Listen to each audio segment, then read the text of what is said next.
Hello mga ka-IT, hello mga ka-electronics. So ngayon may gusto lang po ako share sa inyong lahat mga ka-IT. So may mga bagong modus naman kasi naglipa ngayon guys sa buong Metro Manila. So hindi lang sa buong Metro Manila kundi sa buong Pilipinas, Luzon, Visayas, and Mindanao. So ngayon guys, yung bagong modus ngayon guys, para sa mga musmus sa kaalaman dyan pagdating sa mga teknolohiya bilang isang IT and expert sa Electronics Communication Technology. So friendly advice lang po guys na tandaan nyo po yung mga nang mumudus gayon guys, pipicturan yung mata nyo at babayaran kayo ng tag 3,000. So 3,000 guys. So pag nadala kayo guys sa tukso guys dahil sa pera at nagpumayag kayo na magpa-picture ng mata ninyo guys. So ang purpose nun guys, kung hindi nyo lang alam, yung personal detail niyo guys ay na-scan na yun ni encrypted system ni information technology guys.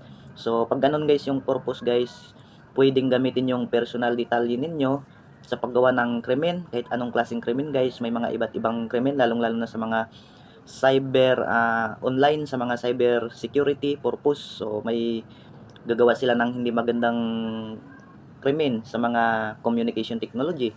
So yung nakasalalay doon guys yung personal detalye ninyo. Kahit magpa-investigate pa kayo, pag dumating yung oras guys na magkaroon ng issue sa sarili nyo, kahit magpa-investigate pa kayo sa NBI or National Bureau of Investigation, walang mangyayari guys. Ang mangyayari guys, ang makukuha ng NBI na proof is proof talaga ng detalye nyo, ng buong katawan nyo guys.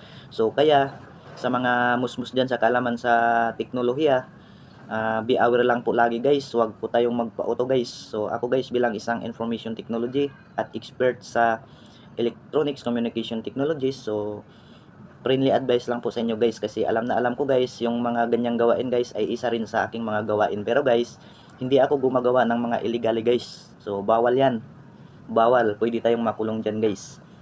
So dahil ngayon guys, napaka high-tech na ng mga information technology guys, so ganyan na yung ginagawa nila guys sa pang-i-scam, para hindi sila basta-basta mahuli ng mga cyber security attack galing sa government. So ang ginagawa nila guys ay gumagamit sila ng ibang detalye guys, gamit yung detalye mismo ng katawan nyo sa pag-i-encrypt ng inyong mga mata guys sa mga computer system.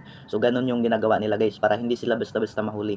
So bilang isang information technology or IT and expert sa electronic communication technology, ulit-ulitin ko lang po, friendly advice, sana wag na tayong magpa-auto sa mga kalukuhan guys. So ang maniwala sa akin guys, saludo ako sa inyo. Ang hindi naman maniwala sa akin, ganun pa rin guys, nasa sa inyo na yan. So saludo pa rin ako sa inyo. So hanggang doon na lang guys.